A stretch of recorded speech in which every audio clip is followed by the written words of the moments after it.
Hello guys, this is कवि from the कवि Kaushik study channel. इस वीडियो में हम रस के बारे में जानेंगे। मैं आपको इस वीडियो में रस के बारे में डिटेल्ड वाइज समझाने वाला हूँ। रस क्या होता है, रस के कितने भेद होते हैं जो कि 11 होते हैं, और उन भेदों को आपको डीपली वाइज समझाने वाला हूँ। मैं उनके उदाहरण समझाऊंगा। रस के 4 अंग होते हैं, स्थायी भाव, विभाव, अनुभाव और संचारी भाव। उनको समझाने वाला हूँ एग्जाम्पल के जरिए, क्योंकि बच्चे उसमें कन्फ्यूज रहते हैं, और एग्जाम्पल के जरिए मैं आपको समझाऊंगा तो आपको ही वो समझ में आ जाएंगे और आप कभी भी नहीं भूलेंगे। और फिर मैंने एंड में आपको एक शॉर्ट ट्रिक बताई है कि आप कोई सा भी रस का उदाहरण हो तो रस कैसे पहचाने, कौन सा रस है। और स्थायी भाव, जो कि बहुत इंपॉर्टेंट टॉपिक है इसका। ज़्यादातर टीचर्स स्कूल में भी और यूट्यूब पर भी आप काफ़ी वीडियोस देख सकते हैं। स्थायी भाव 1 या 2 बताएंगे रस के, पर मैंने आपको स्थायी भाव जो एक एक रस के 4 स्थायी भाव होते हैं, मैंने आपको सारे स्थायी भाव लिखवा दिए हैं जो भी हैं इंपॉर्टेंट। ठीक है गाइस। और जो टीचर्स आपको बताते हैं एक एक स्थायी भाव बता देते हैं और वो आपका बोर्ड में नहीं आता और अलग से आ जाता है, आप कहेंगे भाई ये तो किसी का है ही नहीं स्थायी भाव, और आपका वहाँ पर हो जाता है क्वेश्चन गलत। सो गाइज, स्थायी भाव का मैंने एक चार्ट बना दिया है जो कि मैंने 15-16 मिनट पर डिस्कस किया है। वहाँ से स्क्रीनशॉट ले सकते हैं, उसे याद कर लेना, वो बहुत इंपॉर्टेंट है जो कि मैंने बताया। और मैं आपको बता देता हूँ, अगर आपको थोड़ी बेसिक जानकारी हो कि रस क्या होता है या रस के जो अंग हैं उन्हें उनके बारे में आपको पता है, हास्य रस, रौद्र रस, शांत रस के बारे में पता है, तो वीडियो को आप स्किप कर सकते हैं 15 मिनट के बाद। वहाँ से आप शॉर्ट ट्रिक देख सकते हैं और बोर्ड के कुछ क्वेश्चन मैंने एंड में करवाए हैं, वो भी देख सकते हैं सीबीएसई के, और वो आप स्वयं ही कर देंगे अगर वीडियो स्टार्टिंग से देखते हैं। सो गाइज, वीडियो को अब स्टार्ट करते हैं। Let's get started. So guys, पहले हम जानेंगे रस के बारे में। रस की परिभाषा क्या होती है, रस की डेफिनेशन क्या होती है, तो पहले उसे ही देखते हैं। कविता कहानी को पढ़ने, सुनने और नाटक को देखने से पाठक, श्रोता और दर्शक को जो आनंद प्राप्त होता है उसे रस कहते हैं। सो गाइस, पाठक यानी कि पढ़ने वाला, श्रोता यानी कि सुनने वाला। तो पहले गाइस मैं आपको एग्जाम्पल देता हूँ, आपको उसके ज़रिए आप समझ जाएंगे।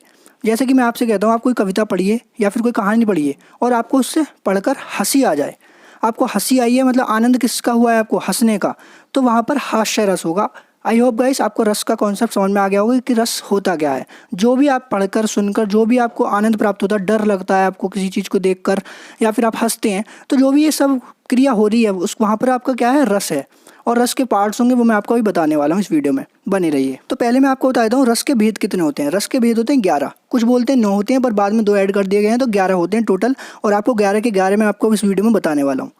सो गाइज, रस के भेद पढ़ने से पहले मैं आपको बताता हूँ रस के आपको अंग पढ़ने पड़ेंगे। रस के 4 अंग होते हैं, स्थायी भाव, विभाव, अनुभाव, संचारी भाव। तो इनकी भी आपको कोई डेफिनेशन याद करने की जरूरत नहीं है, एग्जाम में डेफिनेशन कम ही पूछते हैं। सो गाइज, रस के 4 अंग, स्थायी भाव, विभाव, अनुभाव और संचारी भाव को मैं आपको एग्जाम्पल के जरिए समझाता हूँ। मान लीजिए आपके सामने शेर आया था या फिर भूत आया था, तो आपको डर लगने लगता है। भाव आपका क्या उत्पन्न हुआ, डर का। अगर आप कोई कहानी पढ़ रहे हैं जो कि हंसी की और आपको हंसी आ जाती है, तो वहाँ पर आपको क्या भाव उत्पन्न हो रहा है, हंसने का, तो वो हो जाएगा आपका स्थायी भाव। आई होप गाइस आपका स्थायी भाव समझ में आ गया होगा। अब विभाव क्या होता है, भाव को जागृत करने के कारणों को विभाव कहा जाता है। जैसे कि मान लो आप यहाँ पर हंसे या फिर आपने शेर को देखकर आपको डर लग गया, तो यहाँ पर भाव को जागृत करने का कारण क्या है, शेर के वजह से आपको डर लग रहा है, तो शेर हो जाएगा यहाँ पर आपका विभाव। अब सुन लीजिए, विभाव भी 2 टाइप के होते हैं, आलम्बन विभाव और उद्दीपन विभाव। आलम्बन विभाव तो जो मुख्य वस्तु है उसको ही बोलते हैं हम आलम्बन विभाव। यहाँ पर शेर ही मुख्य वस्तु है जिसकी वजह से आपको डर लग रहा है। उद्दीपन विभाव जो जागृत स्थायी भाव को उद्दीप्त करे या फिर और प्रबल बनाए। अब यहाँ पर उद्दीपन विभाव क्या हो जाएगा, मान लीजिए शेर आपके सामने आ जाता है और वो दहाड़ देता है, तो आपको और डर लगने लगता है, तो वहाँ पर आप क्या बोलेंगे, ये उद्दीपन विभाव है, उसका दहाड़ना। तो आई होप गाइस आपके विभाव भी समझ में आ गया होगा। आप समझते हैं अनुभव। सो गाइस, अनुभाव क्या होगा, आपने शेर को देखा, आपको डर लग गया, आपने शारीरिक क्रिया की, क्या की, आप भाग गए वहाँ से, तो वो हो जाएगा आपका अनुभाव। और संचारी भाव क्या होगा, जो आपने सोचा कि आपने शेर को देखा या भूत के देखा और आपको वहाँ पर डर लग गया और आपने सोचा कि भाई यहाँ से तो भागना बेहतर है, तो आपने जो सोचा कि मैं भाग जाता हूँ, तो वहाँ पर आप बोलेंगे संचारी भाव। सो आई होप गाइस आपके रस के 4 अंग क्लियर हो गए होंगे। अब देखते हैं रस के भेद। फर्स्ट है श्रृंगार रस। श्रृंगार रस का आधार स्त्री पुरुष का सहज आकर्षण है। स्त्री पुरुष में सहज रूप से विद्यमान रति नामक स्थायी भाव, विभाव, अनुभाव और संचारी भाव के संयोग से आनंद लेने योग्य हो जाता है, तब इसे श्रृंगार रस कहते हैं। तो श्रृंगार रस क्या है, स्त्री पुरुष का जब आकर्षण की बात हो तो वहाँ पर आप श्रृंगार रस के बोल देंगे कि श्रृंगार रस है यहाँ पर। तो श्रृंगार रस को रस का राजा भी कहा जाता है। तो यह कई बार आ चुका है क्वेश्चन कि रस का राजा किसे कहते हैं, श्रृंगार रस को कहते हैं। इसके दो भेद हैं, संयोग श्रृंगार रस और वियोग श्रृंगार रस। अब इन्हें समझेंगे हम डिटेल्ड वाइज। संयोग श्रृंगार रस, काव्य में या अन्यंत्र जब नायक नायिका के मिलन का वर्णन होता है तब वहाँ संयोग श्रृंगार रस होता है। तो जब नायक और नायिका यानी कि पुरुष और स्त्री की जब मिलने की बात होती है, मतलब जब वो एक साथ रहते हैं, मिलन की बात होती है, तो वहाँ पर आप संयोग श्रृंगार रस कहते हैं। पर ऐसा ही आपको क्वेश्चन कम ही पूछा जाता है, बस सिर्फ यह पूछ लेते हैं श्रृंगार रस का स्थायी भाव क्या होता है, वो है आपका रति। अब इसका उदाहरण है, पद्मावती चाहत ऋतु पाई, गगन सुहावन भूमि सुहाई, चमक बीज बरसे जग सोना, दादुर मोर सबद सठ लेना, रंग राती प्रियतम संग जागी, गरजे गगन चौकी ओर लागी, शीतल बूंद ऊंच चौपारा, हरिहर सब दिखाई संसारा। और एग्जाम्पल है गाइस इसका, एक जंगल है तेरी आंखों में, मैं जहाँ राह भूल जाता हूँ, तो किसी रेल सी गुजरती है, मैं पुल सा थरथराता हूँ। सो गाइस यहाँ पर नायक और नायिका के मिलने की बात हो रही है, तो यहाँ पर हो जाएगा आपका संयोग श्रृंगार रस। अब आपका नेक्स्ट है वियोग श्रृंगार रस, तो यहाँ पर भाई बिछड़ने की बात हो जाएगी, इसका जस्ट अपोजिट है। वियोग श्रृंगार रस, प्रिय से बिछड़कर वियोग अवस्था में दिन बीता रहे नायक या नायिका की अवस्था का वर्णन होता है, तब वियोग श्रृंगार रस होता है। जब नायक नायिका एक दूसरे से अलग हो जाते हैं तो वहाँ पर वियोग श्रृंगार रस हो जाएगा। सो गाइस इसका एग्जाम्पल देख लीजिए, मनमोहन ते बिछुड़ी जब सो। सो गाइस उदाहरण देखते हैं, मनमोहन ते बिछुड़ी जब सो। अब भाई बिछुड़ी यानी कि बिछड़ना, तो यहाँ पर आपको समझ में आ गया होगा, यहाँ पर वियोग श्रृंगार रस होगा। मनमोहन यानी कि कृष्ण जी, तो यहाँ पर हमें पढ़ने की भी जरूरत नहीं पड़ी, ये हो जाएगा वियोग श्रृंगार रस। सो गाइस मैं आपको बता देता हूँ, ज़्यादातर एग्जाम्पल्स में एक ना एक शब्द छुपा होता है, आपको उसी से पता चल जाता है कि यहाँ पर कौन सा रस है। सो गाइस आपका अब नेक्स्ट है हास्य रस, उसके बारे में देखते हैं। किसी विचित्र व्यक्ति, वस्तु, आकृति, वेशभूषा, असंगत क्रिया, विचार, व्यवहार आदि को देखकर या पढ़कर हंसी आ जाए, वहाँ हास्य रस होता है। यानी कि आपके समझ में आ गया होगा, जब भी आपको पढ़कर किसी चीज़ को या फिर देखकर हंसी आ जाए, जब भी हंसी की बात आ जाए तो आप समझ जाए यहाँ पर हास्य रस है। इसके तो बहुत अच्छे अच्छे एग्जाम्पल्स हैं। अब देखते हैं इसके एग्जाम्पल। हाथी जैसी देह है, गेंडे जैसी खाल, तरबूज जैसी खोपड़ी, खरबूजे से गाल। एक और है, एक माह से बोले लाला किस चक्की का खाते हो, इतनी महंगाई में भी तुम तोंद फुलाए जाते हो। तो यहाँ पर दोनों जगह आपको हंसी आ रही है। अब देखते हैं गाइस नेक्स्ट, जो कि आपका रौद्र रस। इसका स्थायी भाव क्रोध होता है। जब किसी एक पक्ष या व्यक्ति द्वारा दूसरे पक्ष या दूसरे व्यक्ति का अपमान करने अथवा अपने गुरुजन आदि की निंदा से जो क्रोध उत्पन्न होता है, वहाँ पर कौन सा रस होता है? रौद्र रस होता है। सो गाइस आपको समझ में आ गया होगा, जहाँ पर भी क्रोध, गुस्से की बात आए तो वहाँ पर आपका रौद्र रस होगा। श्री कृष्ण के सुन वचन, अर्जुन क्षोभ से जलने लगे, सब शील अपना भूल कर करतल युगल मलने लगे। संसार देखे अब हमारे शत्रु रण में, मृत पड़े करते हुए यह घोषणा, वो हो गए उठकर खड़े। तो यहाँ पर आपने देखा उन्हें गुस्सा आ गया, तो यहाँ पर आपका क्या होगा? रौद्र रस होगा। मैं इसके भी आपको एग्जाम्पल्स एंड में करवाने वाला हूँ, जो सीबीएसई में भी आ चुके हैं, और आप बस उन्हें देखकर ही बता देंगे कि यहाँ पर रौद्र रस है, यहाँ पर हास्य रस है। आप सारे रस बता सकते हैं, पर आपको वीडियो में बने रहना होगा। और गाइस अगर आपने अभी तक चैनल को सब्सक्राइब नहीं किया हो तो कर लीजिए, और उसके पास बेल आइकन होगा उसे भी बजा देना, ताकि ऐसी वीडियोज़ की नोटिफिकेशन आपको टाइम पर मिल सके और आप अच्छा स्कोर कर सके अपने एग्जाम्स में। और गाइस हम एंड में देखने भी वाले हैं कुछ सीबीएसई के क्वेश्चंस, जो कि आप चुटकी भर में कर देंगे। मैं आपको लास्ट में उस ट्रिक बता दूंगा, आप उस ट्रिक को बस समझ जाना और आप तुरंत बता देंगे कौन सा रस है। अब देखते हैं गाइस नेक्स्ट, जो कि आपका करुण रस, फोर्थ है। इसका स्थायी भाव शोक होता है। जो स्थायी भाव है ना गाइस, उसे याद कर लीजिए आप, बस उसी से आपको पता चल जाएगा कि यहाँ पर कौन सा रस है। तो स्थायी भाव इसका शोक है। इस रस में किसी अपने का विनाश या अपने का वियोग, द्रव्यनाश एवं प्रेमी से सदैव बिछुड़ जाने या दूर चले जाने से जो दुख या वेदना उत्पन्न होती है, उसे करुण रस कहते हैं। तो यहाँ पर दुख की बात होगी, शोक की बात होगी, तो जहाँ भी ऐसी बात होगी तो वहाँ पर आप करुण रस लिख देंगे।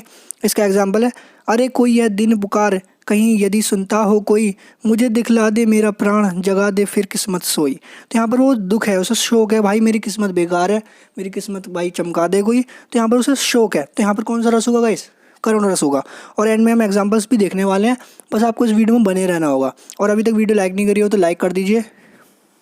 और गाइज मैं आपको स्थायी भाव ऐसे ऐसे करवा दूंगा ना, एक एक रस के 3-3 4-4 स्थायी भाव होते हैं, और टीचर ज़्यादातर एक ही उसका स्थायी भाव करवाते हैं आपको, और बोर्ड में आ जाता है वही अलग स्थायी भाव। अब देखते हैं नेक्स्ट, वीर रस। इसका स्थायी भाव उत्साह होता है। तो जब भी उत्साह की बात आए तो वहाँ पर वीर रस होगा, और आपको वीर से ही समझ में आ रहा होगा। जब किसी रचना या वाक्य आदि से वीरता जैसे स्थायी भाव की उत्पत्ति होती है तो उसे वीर रस कहा जाता है। इस रस के अंतर्गत जब युद्ध अथवा कठिन कार्य को करने के लिए मन में जो उत्साह की भावना विकसित होती है, उसे ही वीर रस कहते हैं। तो आपको समझ में आ गया होगा, जब भी उत्साह की बात हो तो वहाँ पर वीर रस होगा। बुंदेले हर बोलो के मुख, हमने सुनी कहानी थी, खूब लड़ी मर्दानी, वो तो झांसी वाली रानी थी। तो आपको यहाँ पर भी समझ में आ गया होगा, झांसी वाली रानी मतलब झांसी रानी की बात हो जाती है, तो वहाँ पर वीरता की बात होगी। और यहाँ पर आपको पढ़कर भी लग रहा है यहाँ पर वीरता की बात हो रही है, उत्साह की बात हो रही है, तो यहाँ पर आपको कौन सा रस होगा गाइस? वीर रस होगा। तो आई होप गाइस आपको वीर रस भी समझ में आ गया होगा, और नहीं भी आया होगा तो मैं एंड में आपको एग्जाम्पल्स करवा दूंगा, आपको बस समझ में आ जाएगा। बस आपको करना क्या है? स्थायी भाव याद करने। ज़्यादातर क्वेश्चंस में स्थायी भाव ही पूछते हैं कि वीर रस का स्थायी भाव क्या होता है, या फिर स्थायी भाव दे देंगे कि ये किस रस का स्थायी भाव है। तो ऐसे क्वेश्चंस आएंगे ज़्यादातर, और कोई ज़्यादा कठिन नहीं आते हैं क्वेश्चंस। कभी कभी परिभाषा भी पूछ लेते हैं कि हास्य रस की परिभाषा क्या है, बस आपको समझना है। और स्थायी भाव आपको याद है तो आप स्वयं से ही लिख देंगे उसकी परिभाषा। सो गाइस अब देखते हैं नेक्स्ट, सिक्स्थ, जो कि आपका अद्भुत रस। इसका स्थायी भाव आश्चर्य होता है। तो जब भी आश्चर्य की बात हो तो आप समझ जाएंगे वहाँ पर अद्भुत रस होगा। जब व्यक्ति के मन में विचित्र अथवा आश्चर्यजनक वस्तुओं को देखकर जो विस्मय आदि के भाव उत्पन्न होते हैं उसे ही अद्भुत रस कहा जाता है।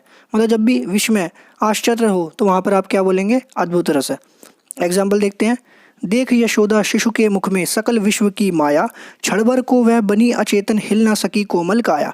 तो जब यशोदा जी कृष्ण जी के मुख को मतलब मुख के अंदर देखती हैं तो वहाँ पर उन्हें पूरा विश्व दिख जाता है। तो यशोदा जी कृष्ण जी के मुख में देख जो विश्व को देखती हैं, मतलब पूरा संसार उसमें समाया होता है, तो वो बिल्कुल आश्चर्यचकित हो जाती हैं। तो आपको समझ में आ गया होगा यहाँ पर कौन सा रस है भाई, अद्भुत रस है।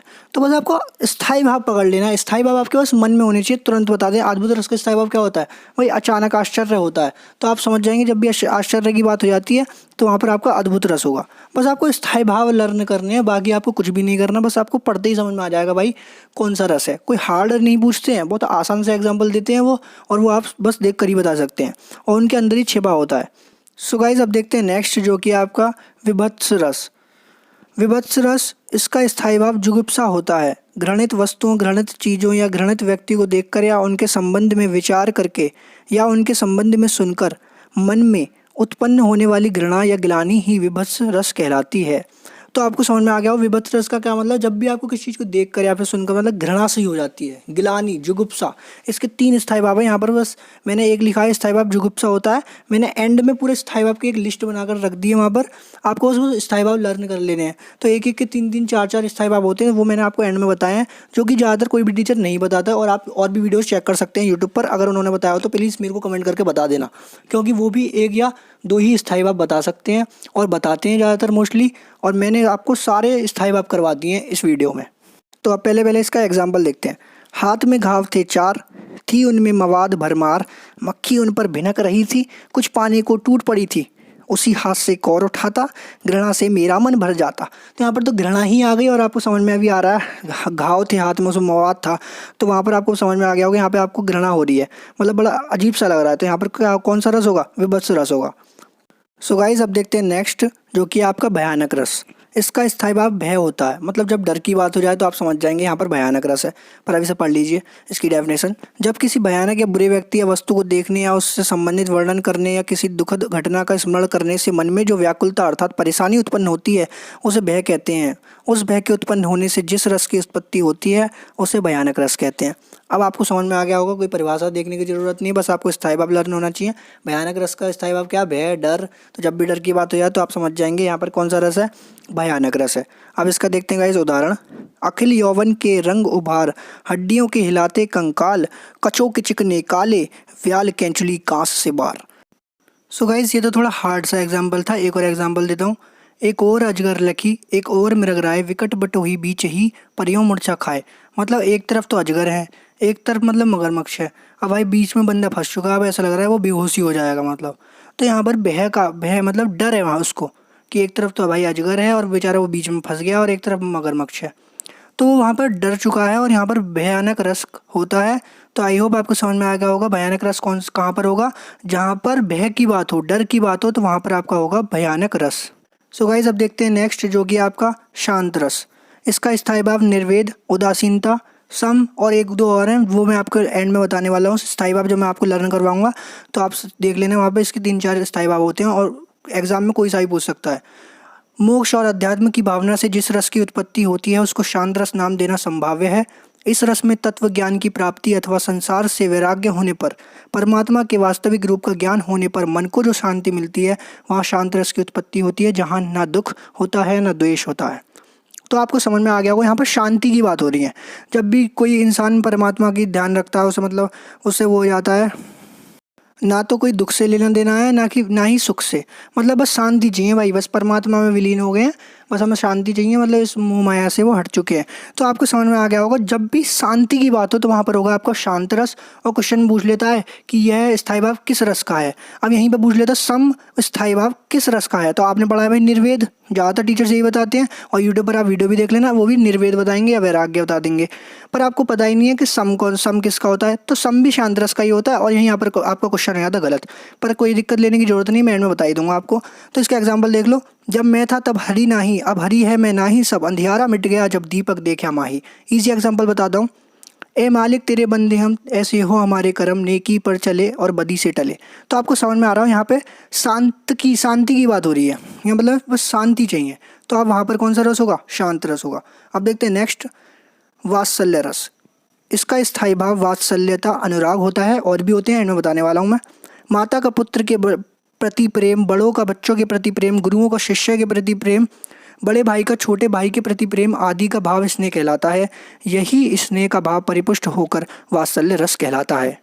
तो आपको समझ में आ गया होगा वात्सल्य रस कहाँ पर होगा? जब बच्चों के प्रति प्रेम हो, मतलब माँ का अपने बेटे के लिए या फिर बेटी के लिए, टीचर्स का अपने स्टूडेंट्स के लिए, अपने बड़े भाई का छोटे भाई के लिए, मतलब जब छोटों के लिए प्रेम होता है ना, तो वहाँ पर कौन सा रस होता है भाई? वात्सल्य रस होता है। तो इसका एग्जाम्पल देख लीजिए, मैया मोरी मैं नहीं माखन खायो, भोर भयो गयन के पाछे, मधुवन मोहि पठायो, चार पहर वंशी वन भटक्यो, सांझे परे घर आयो, ग्वाल बाल सब बेर पड़े हैं, बरबस मुख लपटायो, मैं बादल बहिन को छोरो, छीको के ही विधि पायो, सूरदास तब बिहसी यशोमति मैं और कंठ लगायो।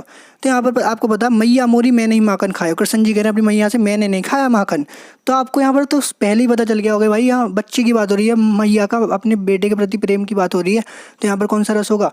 वात्सल्य रस होगा। इसका एक और एग्जाम्पल है, जसोदा हरि पालने झुलावे, हलरावे दुलरावे मल्हावे, जोई सोई कछु गावे। मतलब यही है कि मतलब जो यशोदा जी अपने मतलब कृष्ण जी को पालने में झुला रही हैं, उन्हें मतलब दुलवार रही हैं, मतलब कुछ बेटा खा ले। तो यहाँ पर क्या है? प्रेमी तो है उनका अपने बच्चे के प्रति। तो यहाँ पर कौन सा रस होगा? वात्सल्य रस होगा। और इसका और भी है स्थायी भाव, मैंने जैसे आपको बताया, स्नेह, वात्सल्य रति, संतति, प्रेम, एंड में देखेंगे इन्हें भी। अब देखते हैं नेक्स्ट रस, जो कि है आपका भक्ति रस। इसका स्थायी भाव देवरति है, और भी हैं। इस रस में ईश्वर की अनुरक्ति और अनुराग का वर्णन होता है, अर्थात इस रस में ईश्वर के प्रति प्रेम का वर्णन किया जाता है। तो भक्ति रस आपको समझ में आ गया। जब भी ईश्वर के प्रति प्रेम की बात हो, वहाँ पर होगा भक्ति रस। इसके और भी स्थायी भाव हैं, भगवद विषयक रति, देव विषयक रति, वो मैं आपको एंड में बताने वाला हूँ। बस आपको वीडियो एंड तक देखेंगे और आपके रस हो जाएंगे कंप्लीट। अब इसके देख लीजिए एग्जाम्पल, पाना हो जो राम तो बन जाओ हनुमान, अंतग्रट के तीर पर करो राम का ध्यान। तो यहाँ पर आप समझ में आ गया होगा यहाँ पर। तो गाइज यहाँ पर कौन सा रस है? भक्ति रस है। एक और एग्जाम्पल है इसका, पूजा और अजान में फ़र्क नहीं कुछ तात, इश्क खुदा है जानते सबके मन की बात।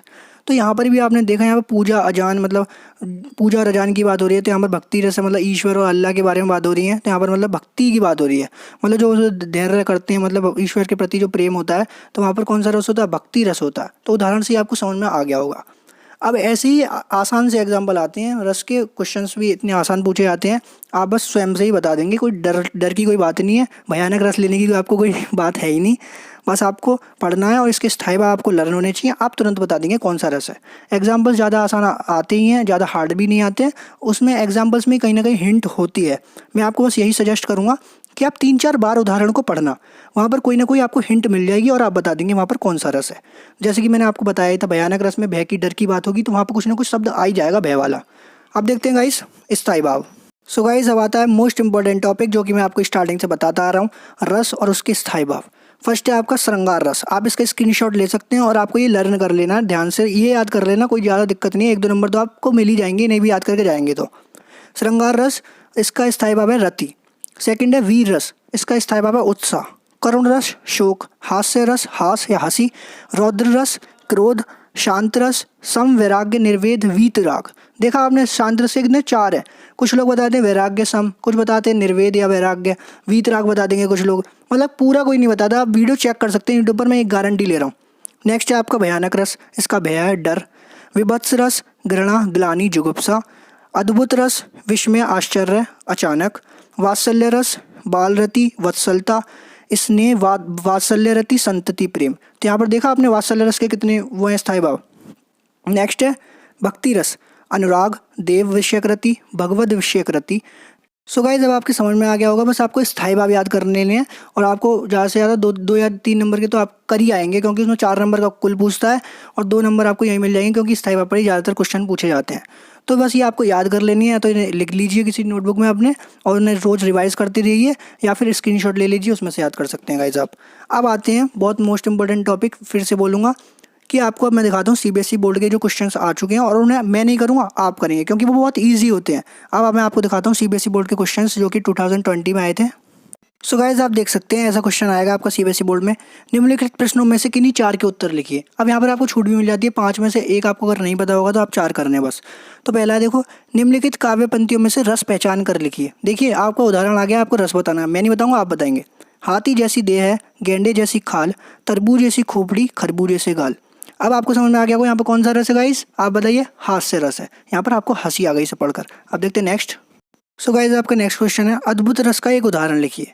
तो अद्भुत रस का आपको एक एग्जांपल दे देना है, आपको याद तो करने पड़ेंगे गाइस, मैंने आपको पहले ही बताया था। अगर आपको याद नहीं करना तो और बाकी का कर लेना, कोई दिक्कत नहीं है। अब नेक्स्ट है, उत्साह किस रस का स्थायी भाव है। अब उत्साह नहीं बता आपको किस रस का स्थायी भाव है, तो उत्साह किस रस का स्थायी भाव है, वीर रस का है। नेक्स्ट है, विभाव किसे कहते हैं, ये तो आपको पता ही होगा विभाव किसे कहते हैं। ये तो मैंने आपको स्टार्टिंग में ही बताया था, भाव को जागृत करने के कारणों को ही विभाव कहा जाता है। तो जैसे कि मैंने आपको एग्जांपल भी दिया था स्टार्टिंग में कि भूत को देखकर आपको डर लग गया, फिर शेर को देखकर डर लग गया, शेर आपके सामने आ जाता है, तो वहाँ पर विभाव कौन है, शेर और भूत है। तो आपको समझ में आ गया वो विभाव किसे कहते हैं, बस एक लाइन की इसकी डेफिनेशन है, आप खुद भी बना कर लिख सकते हैं। अब इसका नेक्स्ट है, हास्य रस का स्थायी भाव क्या है। भाई हास्य रस का स्थायी भाव आपको नहीं बताया जाएगा, हास्य रस का स्थायी भाव क्या होता है, हास। अब आपने देखा यहाँ पर पहला आपका सेकंड क्वेश्चन था, अद्भुत रस का एक उदाहरण लिखिए। आपको उदाहरण याद नहीं था, कोई बात नहीं है, पर 5 में से आपको एक की छूट थी तो आपने 4 लिख दिया और चारों के चारों आसान है, तो कोई दिक्कत नहीं है। और मैं तो कहता हूँ आपको याद करके जाओ ना, उदाहरण एक एक उदाहरण याद करके जाने आपको। मैं भी करके गया था, मेरे को 98 मिले थे हिंदी में, 100 आउट ऑफ 98 मिले थे मेरे को। उसमें से 1 नंबर मेरे को स्कूल से कम मिला था, 1 नंबर मेरे मतलब एग्जाम में कट गया था, कहीं मैं 1 नंबर की गलती कर आया हूँगा या फिर टीचर्स ने काट दिए होंगे। तो बस आपको करना है कि बस लर्न करके जाने हैं, मतलब सारे रसों के आपको एक एक उदाहरण याद कर लेने, बस स्थायी भाव याद कर लेने हैं। बस आपको और कुछ नहीं करना, स्थायी भाव याद कर लो और एक एक उदाहरण याद कर लो। अगर उदाहरण नहीं याद करने, वरना एक ही ऐसा आएगा क्वेश्चन जो कि उसमें उदाहरण वाला होगा, बाकी आपको 4 करने ही होते हैं। तो आपको कोई टेंशन लेने की जरूरत नहीं है, उदाहरण आपको याद नहीं हो रहे हैं तो कोई बात नहीं, 4 तो आएंगे, आप चारों करने होंगे आपको, ये ध्यान रखना। तो कोई दिक्कत नहीं है गाइस। अब और देखते हैं क्वेश्चंस, 1-2 क्वेश्चंस और देख लेते हैं। क्रोध का भाव आने पर कौन से रस की उत्पत्ति होती है, तो ये आपको पता है रौद्र रस होता है वहाँ पर, तो कौन सा रस हो जाएगा यहाँ पर, रौद्र रस। सो गाइस नेक्स्ट है आपका, करुण रस का स्थायी भाव बताइए। तो करुण रस का स्थायी भाव क्या होता है, शोक होता है, जैसा कि मैंने आपको पहले ही बता दिया। स्थायी भाव को जब मैंने पूरे एक आपको पेज दिखाया था, वहाँ पर आप उसका स्क्रीनशॉट ले लेना, उन्हें याद कर लेना। अब भाई गाइस मैं आपको बताता हूँ, अगर वीडियो थोड़ी सी भी आपको हेल्पफुल लगी हो ना तो लाइक कर देना। और मैं इतनी गारंटी से कह सकता हूँ, जब मैंने आपको ये सारा रस पढ़ाए हैं तो आपने ये सीबीएसई वाले बोर्ड वाले क्वेश्चन और एंड में मैंने 1-2 कराए हैं, आपने खुद ही कर दिए होंगे, ये तो मेरे को पूरी गारंटी है। अब मैं बताता हूँ गाइस, इस वीडियो में मैंने अपने पूरे एफर्ट्स डाल दिए हैं, स्टार्टिंग डीपली समझाया आपको मैंने, तो वीडियो बनाने में बहुत टाइम लगाया मेरे को। और प्लीज़ वीडियो को, चैनल को सब्सक्राइब कर दीजिए, वीडियो को शेयर करिए ज़्यादा से ज़्यादा अपने फ्रेंड्स के साथ, ताकि उनकी भी हेल्प हो सके। और बेल आइकन जरूर बजा देना ताकि ऐसी वीडियोस की नोटिफिकेशन आपको टाइम पर मिल जाए। और आपके हिंदी में कोई भी और टॉपिक हो तो मेरे को कमेंट करके बता दीजिए, मैं उस पर भी वीडियो बता दूंगा। तो thank you guys, that's all about this video.